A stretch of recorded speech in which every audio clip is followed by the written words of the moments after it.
মা বাবার অশান্তিতে রেলের নিচে কাঁটা পড়ে মৃত্যু মনির হোসেন নামে এক যুবকের।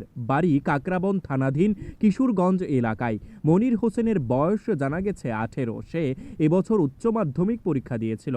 গতকাল রাতে মা বাবার পারিবারিক ঝামেলার পর ভোরবেলা বাড়ি থেকে বের হয়ে যায় সে। তারপর উদয়পুর সাব্রুমগামী রেল যাওয়ার সময় উদয়পুর শালগড়া ব্রিজ এলাকায় রেলের নিচে কাঁটা পড়ে যুবক। তার মৃত্যুতে এলাকায় চাঞ্চল্য ছড়িয়ে পড়ে। Bureau report, news live 24 Tripura. Hello, আমি কি রে কত মিটার রাস্তা? বাবু রে হ্যাঁ? আমার কষ্টের কথা বুঝি না। মনে করছি রে বাবু, তোর মনটা তো আলগা হইয়া যায় রে। বাড়ি কই? কিশোরগঞ্জ স্কুল বাড়া। কি হয়েছিল? বাড়ি আমার বউ স্বামী স্ত্রী কাজে ঝগড়া লাগছে আর কি। আমার বাড়ি থেকে কাজে লেগে ধরে আমার দাদা 4 দিন ধরে পাতলা ফাঁকানো লেফটিং করি। কাজে লাগছে বাড়ি থেকে আসে যা আর রাত্রে পাইতেছে না। আর আমি এমনি কিছু না খাই আসে। আপনার স্ত্রী? আমার স্ত্রীর নাম? জাহানারা বেগম। আচ্ছা, তারপর? তারপর আর তারা কইলাম আমি করতি মূর্তি গেছে আর আমার শরীর ভালো না, ওষুধ না দেওয়া দেন আর তোর মা কাজে লেগে আমার লোক জেনে গেছে একা। এই দুই কথা, তার লোক কোনো কথা নেই। ঘুমাই গেছে, আমি কিন্তু ঘুমাই না করতে লেফটিনে যাই। লেফটিন করতে শরীরটা ক্লান্ত হয়েছে, ঘুমাই গেছি। আমি কইতে শরীরের সময় উঠতে আসে, আমি টের পাইছি উঠতে আসছে। আমি কইছি কি মনে কিন্তু ভোরবেলা উঠতে দেখা তুই জিম করে শরীর মনে গেছে কারণ বাগান গাছ করতে বাড়ি আমি উঠতে গেছে মনে। এই তার বড় ভাই আমার ফোন করে বাইক কিনতেছি। আমি তোমার লোক না কাজ দিয়েছে, তার লোক কিছু হয়েছে না। তুই তো খাইয়া ঘুমাই রয়েছি কিটা আসলো রে। আর আমি তো লেফটিনে কয়েন ধরে লেফটিন যাইতেছি। আপনার ছেলে কই আসলো এতদিন? বাইক তো আমার ছোটো ছেলে বাইক। নাম কি? মনির হোসেন। বয়স কত? বয়স কত? 18।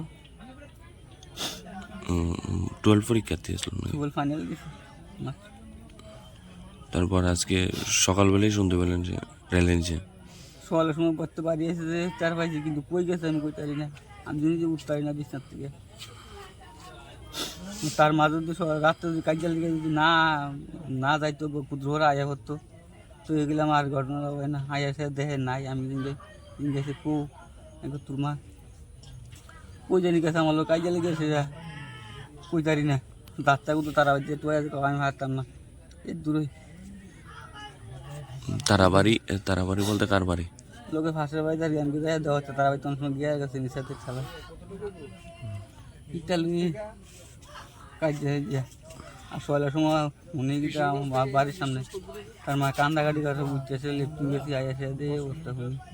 আমি তোমার ধরনের দেওয়া হয়েছে, তুমি যদি বাচ্চা না দিতে কাজে লাগে তুই গায়েও না কাজে লাগে মরো না। তুমি তো দোষ আমার দোষ। আমি কি তোমার দোষ? আমি কাজে তো লাগতে পারে সংসারের ভিত্তি। হ্যাঁ, আমি এত কয়েন ধরে একদম মরি। তুমি আমি না খালা খাইছি না রাত্রে, তুমি দেখছো জানো খাইতারি না। তো কয়েন ধরে এসে এমনি খাই ভাত আদাম ভাত দিয়েছে।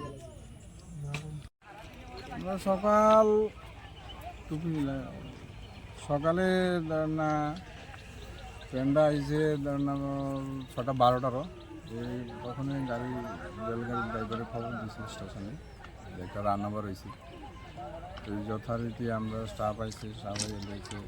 দেখার পরে থানাতেও আমরা খবর দিয়েছি। দেখার পরে তার আত্মীয়জন যে মারা গেছে তার আত্মীয় স্বজন আইসি এখানে। আমরা নামটা বলেছি। যে মারা গেছে তার নাম রইল এমডি মনির হোসেন, বয়স 18। এটা শ্রী শহীদ মিয়া অফ কিশোরগঞ্জ স্কুলপাড়া, পিএস কাকরাবন। তো আজকে সম্ভবত তার মা বা কিছু কইছে তারে মাইন্ড করে বাড়ি থেকে বাড়ি ইয়া এই ধরনের ঘটনা ঘটছে আর কি। কোন সময় এটা? সকাল 6টা 12টারও হইবে বা 10-12। কোন থানার আন্ডারে? এটা কাকরাবন পিএস আন্ডারে। এটা কোন জায়গাটা স্পটটা একদম? এটা তো রাজধননগর রেল ব্রিজ।